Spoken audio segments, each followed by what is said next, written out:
धाकड़ खबर, बेखौफज़ुबां, बेबाक अंदाज। धाकड़ खबर में आपका स्वागत है। मैं आपके साथ हूं अकरम रईस खान। यूं तो मुस्लिम दानिश्वर बनकर बहुत सारे लोग भोंपू मीडिया पे आपको नजर आते रहते हैं। दाढ़ी भी होती है, टोपी भी होती है और रात दिन मुस्लिम एक्सपर्ट फला मौलाना, मुस्लिम एक्सपर्ट फला मौलाना सामने आते रहते हैं। लेकिन असल ये है कि उनको ना तो मुसलमानों की सामाजिक, ना ही आर्थिक और ना ही राजनीतिक किसी चीज़ की कोई जानकारी है। वो तो अपना गेटअप, अपना हुलिया वहाँ पे दिखाने के लिए आते हैं। लेकिन अगर आप मुसलमानों की आर्थिक, सामाजिक और राजनीतिक चीज़ों से वाकिफ़ होना चाहते हैं, मुद्दों से जानकारी रखना चाहते हैं, तो आपको कुछ इंटेलेक्चुअल्स हैं, कुछ दानिश्वर हैं, उनको जानना सुनना पड़ेगा। तो ऐसे ही एक शख्सियत हैं जो आज हमारे साथ जूम के ज़रिए जुड़ रहे हैं, जिनसे हम बात करने जा रहे हैं असदुद्दीन ओवैसी की नॉर्थ इंडिया के बिहार राज्य में 5 सीटों पर मिली कामयाबी को लेकर। प्रोफेसर अख्तरुल वासे हमारे साथ जुड़ रहे हैं जूम के ज़रिए। नामी ग्रामी शख्सियत हैं, देश ही नहीं पूरी दुनिया में उनको पढ़ा और सुना जाता है। बहुत शुक्रिया सर हमें वक्त देने के लिए। बहुत शुक्रिया आपका। क्या मैं अकरम साहब याद फरमाई के लिए? नहीं, बरसात हो रही है दिल्ली में, लेकिन इस दौरान भी आप मुझसे जुड़ रहे हैं, इसके लिए मैं आपका शुक्रगुजार हूं। मेरा पहला सवाल यह है, क्या असदुद्दीन ओवैसी को मुसलमानों के नेता के तौर पर, वो भी नॉर्थ इंडिया में, उत्तर भारत में, तस्लीम किया जा सकता है? देखिए, ऐसा है कि मेरे तस्लीम करने से और किसी के तस्लीम करने से कुछ नहीं होता। जमहूरियत के अंदर वो शख्स जिसके पास वोटों की बड़ी तादाद होगी जी, जो ज्यादा सीटें ला सकेगा, मुख्तलिफ असम्बली हलकों में, पार्लियामेंट में अपनी जगह बना सकेगा, वो जाहिर बात है कि जमहूरियत में लीडर तस्लीम किया जाएगा। आप उसे पसंद करें या ना करें, आपको मानना पड़ेगा। मिसाल के तौर पे अगर आप देखें 1962 से जी असदुद्दीन ओवैसी की पार्टी जो है, उनके दादा अब्दुल वाहिद ओवैसी के जमाने से उनके वालिद सुल्तान सलाहुद्दीन ओवैसी की रहनुमाई में अपनी जगह बनाए रही जी। उनके वालिद 1984 से बराबर एमपी रहे जी। उसके बाद असद आ गए और असद ने अपनी जगह बना ली और मुस्तकिल असद जो है वो अपना झंडा न सिर्फ गाड़े हुए हैं, बल्कि उन्होंने अपने वालिद के जमाने से ज्यादा पार्टी को हैदराबाद में भी वुसअत दी है। 3 से 7 एमएलए उनके हो गए जी। क्या महाराष्ट्र में 1 एमपी 2 एमएलए हो गए, बिहार में 5 एमएलए हो गए। तो एक तरह से ये एक वो है, हमें और आपको वक्त का इंतजार करना चाहिए, बहुत परेशान नहीं होना चाहिए। मैं कुछ चीज़ों को दूसरे तरीके से समझना चाहता हूं। जैसे सर, ये हिंदी भाषी क्षेत्र है जिसे हम लोग नॉर्थ इंडिया, उत्तर भारत के नाम से जानते हैं। चाहे यहाँ की जो भी पॉलिटिक्स होती है, जो भी पार्टियां होती हैं, वही पूरे देश पे राज करती हैं। जैसे प्रधानमंत्री हिंदी भाषी क्षेत्र से आते हैं, रक्षा मंत्री, जब तमाम लोग इसी हिंदी भाषी क्षेत्र से आते हैं। और चाहे मुस्लिम लीडरशिप हो, वो भी हमेशा इसी हिंदी भाषी क्षेत्र में ज़्यादा चर्चा का विषय रहती है। मुस्लिम पॉलिटिक्स हो, वो भी पहली बार देखने को मिल रहा है कि साउथ की पार्टी और नॉर्थ इंडिया के बिहार में 5 सीटों पर जीत रही है। तो क्या नॉर्थ इंडिया के जो लोग हैं वो साउथ को पसंद कर रहे हैं, या नॉर्थ इंडिया के लोगों में अब काबिलियत नहीं रही है नेताओं में? नहीं, आप एक बात सुनिए। पार्टी जो है उसका जो असल में बुनियादी तौर पे दायरे के में असर है, वो तो हैदराबाद से जरूर शुरू होता है। लेकिन जो लोग जीते हैं महाराष्ट्र में, वो महाराष्ट्र के रहने वाले, जो बिहार में जीते हैं वो सीमांचल के रहने वाले हैं। आप इस हकीकत से कैसे इनकार कर रहे हैं जी? प्राइम मिनिस्टर जो हैं वो रहने वाले गुजरात के हैं, लेकिन वो जीत के बनारस से आए हैं जी। तो ये कोई बात नहीं है। असल में बात हमें इस तरह से नहीं देखना चाहिए कि जुनूबी हिंद की पार्टी जो है वो शिमाली हिंद में आके अपना कोई वो बना रही है। बात ये, शिमाली हिंद में अगर शिमाली हिंद के लोग उसे कबूल करेंगे, उसे तस्लीम करेंगे, उसको को अपने लिए मुफीद पाएंगे, तो उसको जरूर जगह देंगे। क्या असदुद्दीन ओवैसी का जो बोलने का स्टाइल है, जो मीडिया उनको कवरेज मिलता है, इस वजह से उनकी मकबूलियत बढ़ती जा रही है, या जो है वो तार्किक तरीके से अपनी बातों को रखते हैं पार्लियामेंट में, उसकी वजह से उनकी मकबूलियत बढ़ती जा रही है? देखिए, असदुद्दीन ओवैसी में की ये खूबी ये है, आप उनको पसंद करें ना करें, उनसे बहुत सी बातों में इख्तलाफ भी करें, लेकिन एक तो ये कि उनको उनका मीडियम और ईडियम दोनों मॉडर्न है जी ये बहुत बहुत जबरदस्त बात है, जबकि हमारी बहुत सी मुस्लिम क़यादत जो है जी इस सलाहियत से और इस खूबी से महरूम है। जी दूसरी बात यह है कि वो मुदल्लल बात कहना जानते हैं। जी तीसरी बात जो है वो उनकी बुनियादी वफादारी जो है वो इस मुल्क से और इस मुल्क के दस्तूर से है। जी वो जो क्या मैं जो मुसलमानों के मसाइल भी हैं जी उनको एक कौमी जिसे नेशनल फ्रेमवर्क के अंदर पेश करते हैं जी जी। और इसकी वजह से आप ओवैसी साहब को उनके वालिद के मुकाबले भी मैं कहूंगा, जी वो मेरे बड़े मेहरबान थे, बड़े मुझसे मोहब्बत करते थे। जी सुल्तान सलाहुद्दीन ओवैसी साहब, मुझे उनके दादा से भी अलहाज अब्दुल वाहिद ओवैसी से भी जी क्या मैं नियाज हासिल रहा है। जी लेकिन मैं ये मानता हूं कि असदुद्दीन ओवैसी जो हैं वो उन दोनों के परवरदा और तरबियत याफ्ता हैं, जी लेकिन बाज खूबियों में अपने वालिद से मुख्तलिफ है। उन्होंने अपनी जो पहचान बनाई है वो अपनी खूबियों की बदौलत बनाई है और अपने अब्बा से भी, अपने वालिद से भी वो एक कदम आगे हैं। आर्गुमेंट जो देते हैं पार्लियामेंट में भी सुना जाता है और मीडिया और खुले मंचों पर भी सुना जाता है। क्या बनात वाला के बाद, क्या सैयद शहाबुद्दीन के बाद वो एक ऐसे नेता के तौर पर उभर रहे हैं जो तार्किक बात करते हैं मुस्लिमों की?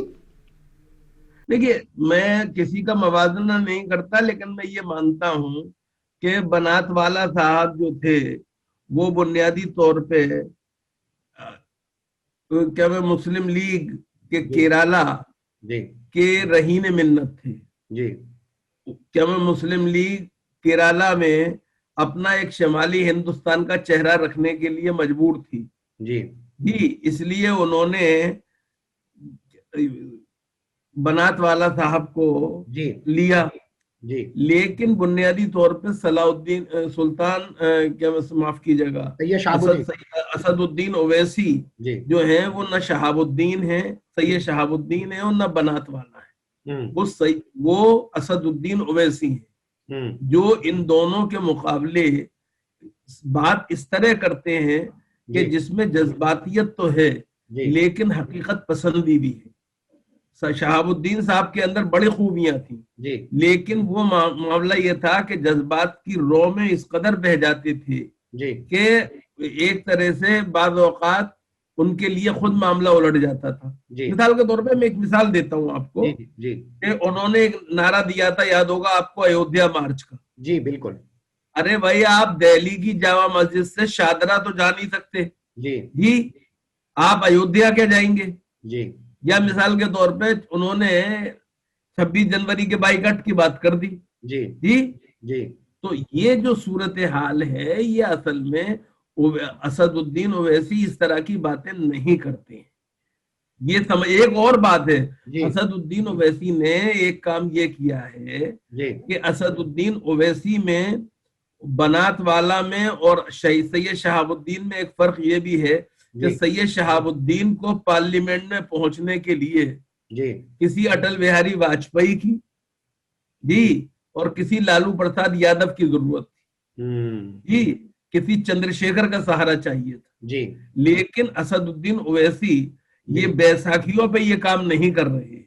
यानी कि उनके पास अपनी पार्टी है, आप ये कहना चाह रहे हैं। लेकिन यहीं तो बहुत सारे सवाल पैदा होते हैं। 2014 से पहले उनकी पार्टी में, उनमें वो दमखम क्यों नहीं दिखाई देता है? जब नरेंद्र मोदी की एंट्री देश की राजनीति में होती है तभी वो दमखम असदुद्दीन ओवैसी में क्यों दिखाई देता है? लोग जानते भी नहीं है उनका नाम 2013 से पहले।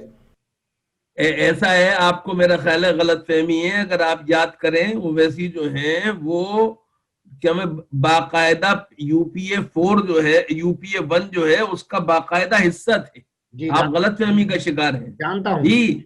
नहीं तो फिर आप ऐसी बात क्यों कर रहे हैं? लेकिन नाम तो लोग नहीं जानते थे ना सर उनका। एक बात सुनिए ना जी देखिए, कुल हिंद मजलिस इत्तेहादुल मुस्लिमीन ने एनटीआर के जमाने में हैदराबाद की म्यूनिसिपल कारपोरेशन पे कब्जा साबित किया जी 3 एमएलए की जगह उनके 7 एमएलए असेंबली में पहुंचे। ठीक है ये मोदी साहब के आने से पहले की बात बता रहा हूं आपको। जी दूसरी बात जो मुझे आपसे, जो आप जिस तरफ मुझे ले जाना चाहते हैं, या क्या मैं आमतौर पे जो बहस चल रही है आजकल, सर मैं उसमें जी हिस्सेदार नहीं बनना चाहता, कि चूंकि मैं खुद भी एक तरह पार्टीजन पॉलिटिक्स का कायल नहीं हूं जहां तक मुमकिन हो। लेकिन सवाल ये है कि 2014 और 2019 में बीजेपी को जो बढ़त मिली और सबकत मिली और हुकूमत साजी का मौका मिला, उसमें असदुद्दीन ओवैसी ने कौन से वोट काटे थे साहब आपकी? जी बहुत सारे। जी नहीं, ये सवाल है सर, आपका सवाल जायज है कि क्या 2014 में 2019 में ऐसे कौन से वोट काट दिए जो नरेंद्र मोदी जीत के आ गए। आपका सवाल जायज है, लेकिन बहुत सारी चीजें हो रही हैं सर कि आजम खां पे बकरी चोरी का मुकदमा लिख देते हैं, किताब चोरी का मुकदमा लिखते हैं, ये इतना सब कुछ बोलते हैं, इन पे कोई एफआईआर तक नहीं होती। इनका एक नेता वारिस पठान दिल्ली चुनाव से पहले बोलता है 15 करोड़ मुसलमान 100 करोड़ हिंदुओं पे भारी हैं, कोई कार्रवाई नहीं होती है। आपको नहीं लगता बीजेपी बढ़ावा दे रही है इनको? देखिए, एक बात आप माफ कीजिएगा, जब क्या मैं किसने, अगर आप ये फहरिस्त बनाना शुरू करेंगे इस तरह के बयानात की जो मेरे नजदीक गैर जिम्मेदाराना भी हैं, भड़काऊ भी हैं, इश्ताल क्या पैदा करने वाले हैं, तो उसमें एक पठान की, वारिस पठान की बात नहीं करेंगे, फिर बहुत लंबी फहरिस्त है जी। और जाहिर बात है कि और यानी अगर उस पे बेचारे पे कार्रवाई नहीं हुई तो दूसरों पे उससे सख्त ज्यादा कार्रवाई नहीं हुई है। आप ये नहीं कह सकते कि वो उनको शय दी गई या उनको एक तरह से वो या उनके जरिए मात दी गई, ऐसा कुछ नहीं है। शय और मात का खेल नहीं है। हमें ये नहीं भूलना चाहिए कि जब हर आदमी को जिम्मेदार जबान बोलना चाहिए, बिल्कुल एहतियात से काम लेना चाहिए, लेकिन एक बात ये समझना चाहिए कि बिला वजह की इल्जाम तराशी से भी बचना चाहिए। बिल्कुल सही आपने कहा कि जिम्मेदार जबान इख्तियार करनी चाहिए, क्योंकि हम जिस तरीके के सामाजिक ताने बाने में रहते हैं वहां पे महज़्ज़ब जबान इख्तियार करनी चाहिए। लेकिन सर, इतने आसानी से कहा जा रहा है कि वो आज के टाइम के जिन्ना बन गए हैं, बीजेपी की बी टीम बन गए हैं, तो क्यों उन पे आसानी से इल्जाम लग जा रहे हैं सर? देखिए, ऐसा है, माफ कीजिएगा, जो लोग उन्हें जिना कह रहे हैं वो जहनी दिवालियापन का शिकार है। ठीक है, बहुत साफ बात अर्ज कर रहा हूं। ये इंतहाई एहसास कमतरी की बात है और असदुद्दीन ओवैसी से मुझे भी बहुत सी चीजों में इत्तेफाक नहीं होता, ये ख्याल रखिएगा आप। लेकिन मैं इसको इंतहाई मकरूह इल्जाम समझता हूं उनके खिलाफ। दूसरी बात जो है वो ये कि वो बीजेपी की बी टीम कहां से है, मेरी समझ में ये नहीं आता। सवाल ये है कि मायावती जब वो क्या मैं पार्टी बनाए, जब कुशवाहा पार्टी बनाए, जब मांझी पार्टी बनाए, जब पप्पू यादव पार्टी बनाए, जब चंद्रशेखर पार्टी बनाए, तो वो सब जमहूरियत की मजबूत करने के लिए होता है। लेकिन जब कोई मुसलमान अपने मिल्ली तशख्खुस के साथ, अपनी लिसानी पहचान के साथ क्या मैं आगे आता है और जमहूरियत में एक हिस्सेदार बनने के लिए कोई सियासी कदम उठाता है, तो उसे आप फिरका परस्त कह देते हैं। जबकि ये इस पर खुश होना चाहिए कि असदुद्दीन ओवैसी अलगाव की सियासत अपनाने के बजाय, जुदागाना और अलहदगी पसंदाना सियासत को अपनाने के बजाय, असदुद्दीन ओवैसी हो या बदरुद्दीन अजमल हो या मुस्लिम लीग वाले हो केरला में, ये सारे के सारे लोग जो हैं ये हिंदुस्तान की एक शमूलियत पसंद सेकुलर जमहूरियत का हिस्सा बन रहे हैं। इस पे आपको खुश होना चाहिए, इस पर शुक्रिया अदा करना चाहिए। क्या होगा, देखिए एक बात आप समझिए, जीतेगा वो जिसे वोट मिलेंगे। ठीक है, मैं मिसाल देकर आपसे कुछ चीजों को समझना चाहता हूं। 2017 में चुनाव लड़ने के लिए असदुद्दीन ओवैसी उत्तर प्रदेश में आते हैं। पीस पार्टी के सदर हैं डॉक्टर अयूब अंसारी, उनकी सीट पर एक मुस्लिम को खड़ा कर देते हैं। तो आके इन्होंने कौन सा मुसलमानों से कहा कि भाई मैं आया हूं साथ मिलकर लड़ते हैं? इन्होंने तो आके उस मुस्लिम लीडरशिप को खत्म कर दिया जो उत्तर प्रदेश में जरा मरासी थी। आपसे मतलब ये आप अपनी बात की खुद नफी कर रहे हैं। इससे एक बात का पता चल गया कि असदुद्दीन ओवैसी जो हैं वो सिर्फ फिरके वाराना सियासत नहीं कर रहे हैं। अच्छा, वो सिर्फ बीजेपी का मुकाबला नहीं कर रहे हैं, बल्कि वो मुसलमानों की नुमाइंदगी के लिए उन हलकों में भी जा रहे हैं जहां पे के दूसरे लोग मौजूद हैं। तो इसमें कोई परेशानी की बात नहीं है। सेहतमंद मुकाबला सियासत में जायज है। इसमें सवाल ये है कि डॉक्टर अयूब साहब जो हैं उन्होंने उनके बारे में आपने कहा बड़े अच्छे आदमी हैं, बहुत अच्छे सर्जन हैं, माशाल्लाह, दर्दमंदी रखते हैं, सब है। लेकिन हम ये भी जानते हैं कि उन्होंने भी मुस्लिम मुसलमानों के मुकाबले, उन मुसलमानों के मुकाबले जो कि अपने हलकों में जीतते आ रहे थे, उम्मीदवार खड़े किए जी। लेकिन उन्हें बिल्कुल हक है। मैं फिर अर्ज कर रहा हूं, मैं किसी को वोट कटुआ नहीं कहता हूं। मैं इसलिए जमहूरियत में लोग खड़े होंगे, जिसको लोगों की ताईद ज्यादा हासिल होगी वही जीतेगा। आपको लोग बहुत गंभीरता से सुनते हैं क्योंकि आप खुद हल्का बोलने से कतराते हैं, और जो लोग हल्का बोलते हैं उन लोगों को आप टाइम भी नहीं देते इंटरव्यू करने का। बदरुद्दीन अजमल साहब हैं असम के अंदर, कभी बंगाल को डिस्टर्ब करते हैं वो? ये वहां से उठ के आ रहे हैं और यहाँ जितनी भी पहले से मुस्लिम लीडरशिप मौजूद है उस सबको खत्म कर रहे हैं। क्या आपको नहीं लगता ये सब हो रहा है? नहीं, मैं एक बात सुनिए, वो अभी बंगाल जा रहे हैं नहीं जा रहे तो फैसला वो करेंगे, और कब करेंगे मुझे पता नहीं है। लेकिन मैं एक बात आपसे पूछता हूँ जी, बदरुद्दीन अजमल साहब जो हैं वो ओवैसी साहब के तायद के खिलाफ रहे हैं? नहीं जी, नंबर एक। नंबर दो ये कि बंगाल के अंदर जो मुसलमानों की इतनी बड़ी आबादी है उनको क्या मिला है? देखिए, एक बात आप समझिए, ये खेल खत्म हो जाना चाहिए। कौन सा? मुसलमान को बार में खिलाड़ी बना के रखने का। क्रिकेट में 11 खिलाड़ी खेलते हैं, एक खिलाड़ी होता है जो नॉन प्लेइंग होता है, जिसे 12वां खिलाड़ी कहते हैं।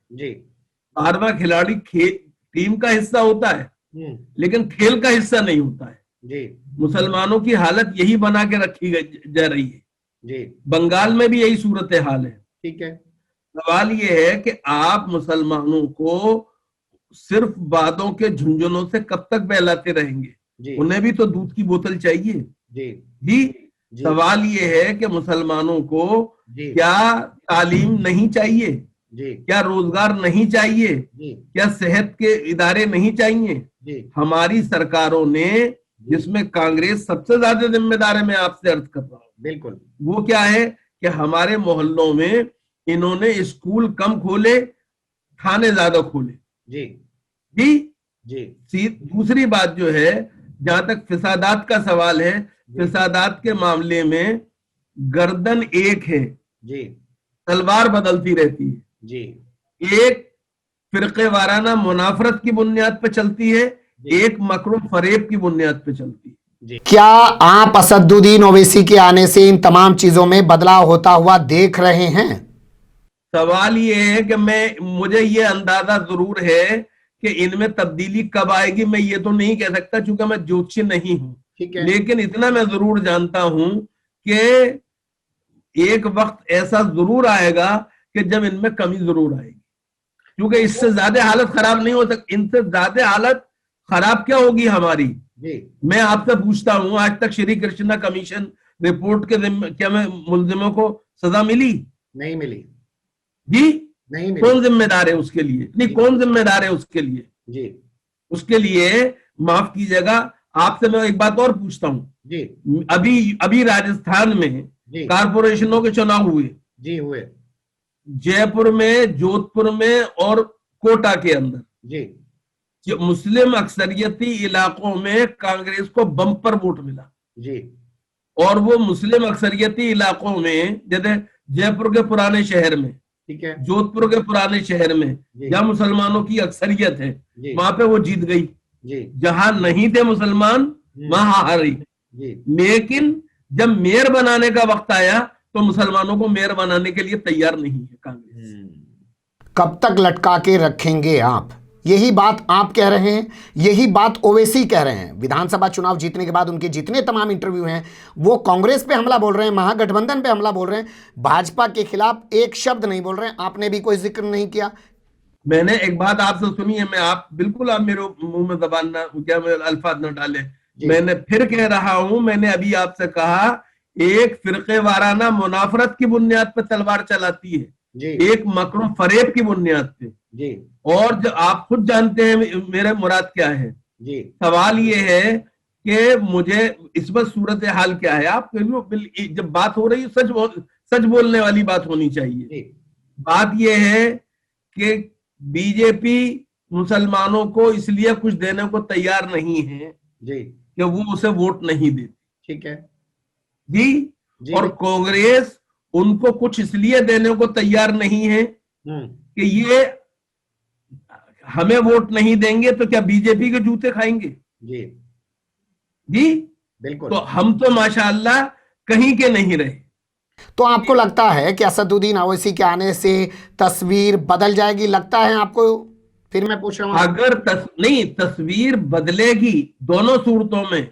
या तो असदुद्दीन ओवैसी जैसे लोग हमारे सियासी मंजरनामे पर जम जाएंगे, और या फिर मुसलमानों की तकदीर और तस्वीर बदलने का जो नुस्खा है वो तमाम बरसर इख्तदार जमातों को अपनाना पड़ेगा। क्योंकि मुसलमान जो है वो भीख नहीं चाहता, भागीदारी चाहता है।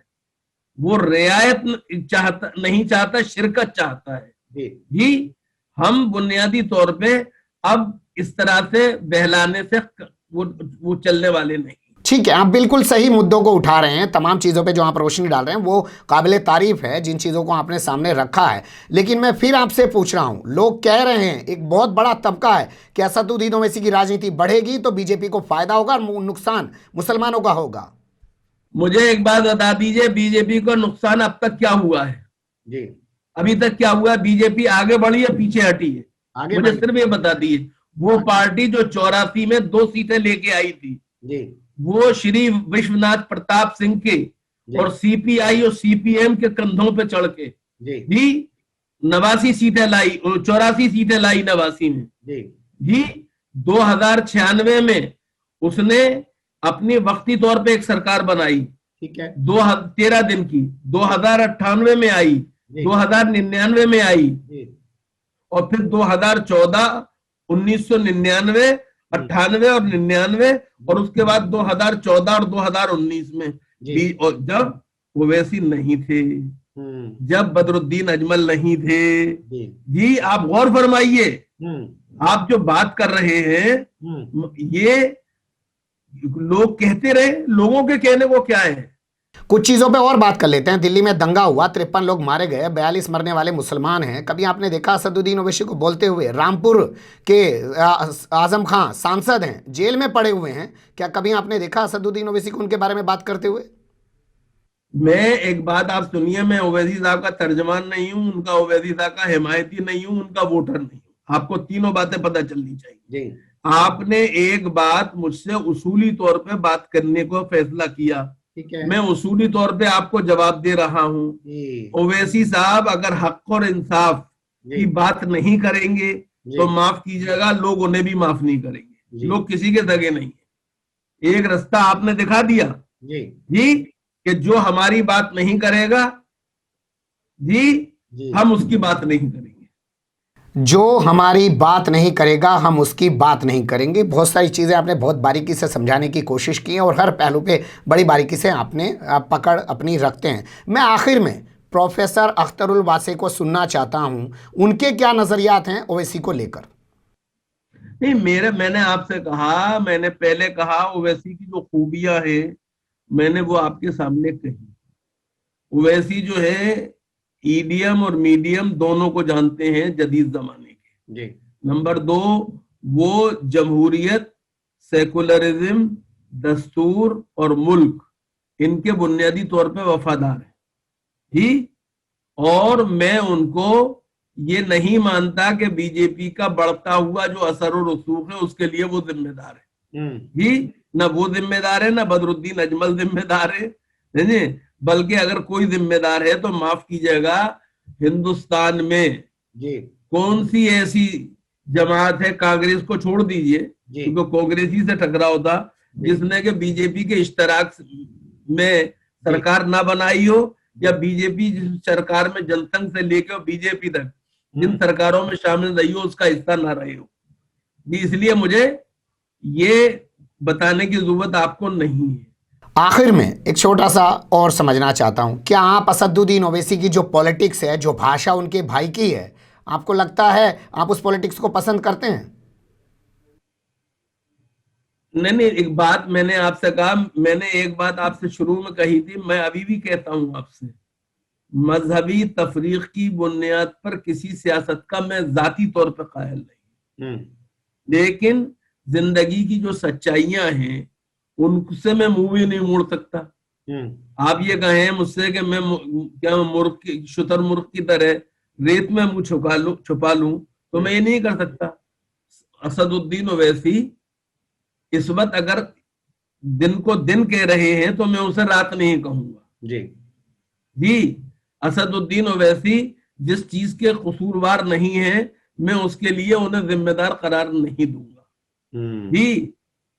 असदुद्दीन ओवैसी जो हैं, आप ये चाहें कि वो मुसलमानों के हक के लिए आवाज उठाएं, दलितों के हक के लिए आवाज उठाएं, पसमानदों के हक के लिए आवाज उठाएं, और मैं उसमें उनकी मुखालफत करूं। मैं एक बात आपसे और अर्ज कर दूं यहाँ पे, आपके आपके जरिए आपके नाजरीन और सामाईन को बता दूं जी। असदुद्दीन ओवैसी के वालिद जी। और असदुद्दीन ओवैसी जी। उन तरक्की पसंद लोगों में हैं जिन्होंने मुसलमान खवातीन के पॉलिटिकल एम्पावरमेंट में कभी रुकावट नहीं डाली। जी। और माशाअल्लाह जो हैदराबाद की ग्रेटर हैदराबाद की म्यूनिसिपल कारपोरेशन रही है जी। उसमें मुसलमान औरतें उनके टिकट पे कामयाब हुई। उन्होंने दलितों के साथ इत्तेहाद बनाया। उन्होंने ये उसूल बनाया कि एक साल मुसलमान और एक साल दलित मेयर होगा हैदराबाद का। जी। जी। जी। तो जब अगर वो अच्छी काम कर रहे हैं तो मुझे उसमें क्या परेशानी की बात है, मैं उनकी तारीफ करूंगा। एक लाइन तो निकलती है। और एक बात आप समझ लीजिए जी। बात ये है कि बीजेपी जो है उसकी जो बढ़त है और उसका जो सबकत है उसके लिए वो तमाम कुव्वतें जिम्मेदार हैं जो कि अपना अपना खेल खेल रही हैं, सेकुलर वोटों का बंटवारा कर रही हैं। जी। उत्तर प्रदेश में नहीं, एक बात आपसे कह दूं मैं, उत्तर प्रदेश में जो कांग्रेस को शिकस्त हुई है या क्या मैं दूसरी पार्टियों को या मध्य प्रदेश में, उसके लिए माफ कीजिएगा कौन जिम्मेदार था? या तो ओवैसी खड़े नहीं हुए थे, यहाँ ओवैसी खड़े नहीं हुए थे। अखिलेश को हराने के लिए किसने नारा दिया? मायावती ने। मायावती ने योगी से ज्यादा अखिलेश के लिए नारा दिया। कुल मिलाकर अगर ये कहा जाए कि प्रोफेसर अख्तरुल वासे जो हैं मोहर लगा रहे हैं असदुद्दीन ओवैसी की पॉलिटिक्स पर और उनके बढ़ते हुए राजनीतिक कद पर, और कह रहे हैं कि उसको स्वीकार किया जाए। मैं बिल्कुल एक बात आपसे, मैं किसी को कोई मशवरा नहीं दे रहा हूं, मैं मशवरा देने वाला कोई नहीं हूं। हर आदमी को अपना फैसला करने का खुद इख्तियार है। माफ कीजिएगा ना, उनका इलेक्शन में पिछली दफे लड़ाने गया था ना इस दफे लड़ाने गया। मैं किसी का इलेक्शन लड़ाता नहीं, पहली बात तो आपको पता। अपना वोट देता हूँ, अपना वोट देता हूँ ज़हनो ज़मीर की पूरी आजादी के साथ, क्योंकि सेकुलर जमहूरियत में मेरा यकीन है और ईमान है। लेकिन मैं एक बात ये मानता हूं कि जब तक इस मुल्क के अंदर जात पात की सियासत है, मजहब की सियासत हो रही है, आप मुसलमानों को हाशिए पर पहुंचाने की कोशिश अगर करेंगे तो मेरे लिए कोई रास्ता नहीं होगा कि मैं उन लोगों की तायीद करूं जो मुसलमानों को एक दफा फिर सेंटर स्टेज पे लाने के लिए कोशिश कर रहे हैं, उनके हुकूक की बाजियाबी के लिए कोशिश कर रहे हैं। उनका नाम बदरुद्दीन अजमल हो, उनका नाम जी एम बशीर हो, उनका नाम जो है वो चाहे असदुद्दीन ओवैसी। लेकिन और मैं फिर एक आखिर में एक बात और आपसे कह दूं आपके नाज़रीन के हवाले से कि हमें ये ख्याल रखना चाहिए कि दलील का जवाब दलील से देना चाहिए, गाली से नहीं। हमें इस बात का ख्याल रखना चाहिए कि फिरके वाराना मुनाफरत की जबान का इस्तेमाल नहीं करना चाहिए। हमें एक बात का ख्याल रखना चाहिए, सेकुलरिज्म ये नहीं है कि जब मुसलमानों पे वक्त पड़े तो लोग हमारे साथ खड़े हों। सेकुलरिज्म का मंतकी तकादा ये है कि जब दूसरे गैर मुस्लिमों पर कोई बुरा वक्त पड़े तो हमें उनके साथ सबसे पहले खड़ा होना चाहिए, खैर उम्मत की हैसियत से भी और हिंदुस्तान के बाशऊर शहरियों की हैसियत से भी। ये हमारी आपकी बातचीत से एक छोटा सा सवाल पैदा हुआ, फिर आपका ज़्यादा वक्त नहीं लूँगा। आपने कहा नफ़रत की राजनीति का नफ़रत की राजनीति से जवाब नहीं दिया जा सकता है, लेकिन आपको तो लगता नहीं है कि भाजपा और ओवैसी की राजनीति है वो तो नफ़रत उधर से फैलाते हैं, वो उधर से फैलाते हैं और दोनों फ़ायदा उठाते हैं? नहीं, देखिए एक बात सुनिए, असदुद्दीन ओवैसी जो है नफरत की बात नहीं करते, माफ कीजिए। अच्छा मैं असदुद्दीन ओवैसी को वो बात नहीं कहता। जी मैं असदुद्दीन ओवैसी हो, बदरुद्दीन अजमल हो, ये मैंने अभी आपको मिसालें दी कि दलितों को उन्होंने मेयर बनाया। आप क्या बात कर रहे हैं जी? ऐसा है, ऐसी बात नहीं है। नफरत की बात जो भी करे वो गलत करता है। मैं फिर आपसे अर्ज कर रहा हूँ जी और लेकिन मैं ओवैसी को अभी तक इसका मुल्जिम नहीं पाता। बहुत शुक्रिया सर, आपने बहुत बारीकी से बहुत सारी चीज़ों पे रोशनी डाली और कुल मिला के आखिर में निकल के ये आता है कि मुसलमान जो हैं असदुद्दीन ओवैसी उनसे पहले बहुत सारे नेताओं की तरफ देख चुके हैं, बहुत सारी पार्टियां वजूद में आई हैं, ख़त्म हो गई उन पार्टियों के हश्र भी लोगों ने देखे हैं, लेकिन अब असदुद्दीन ओवैसी की पार्टी की तरफ देखा जा रहा है जो करीब 60 साल पुरानी पार्टी तो हो ही चुकी है चुनावी मैदान में। देखना दिलचस्प होगा कि मुसलमानों की उम्मीद पर और इस देश और समाज की उम्मीद पर कितना खरा उतर पाते हैं, या पहले की पार्टियों का जो हश्र हुआ है वही उनका होकर रह जाएगा और मुसलमान फिर से एक बार वही रह जाएंगे कि हमारी कोई राजनीतिक पार्टी नहीं है। बने रहेगा धाकड़ खबर के साथ। फिलहाल कमेंट्स के रूप में आप लोग अपनी राय दे सकते हैं, खबर को लाइक कर सकते हैं, चैनल को सब्सक्राइब कर सकते हैं और ज़्यादा से ज़्यादा हमारी खबरों को शेयर कर सकते हैं। फिर ऐसे ही किसी सुलगते हुए अबलस्ते मुद्दे लेकर हम आपके सामने होंगे हाजिर। फिलहाल अभी हमें दिन इजाजत।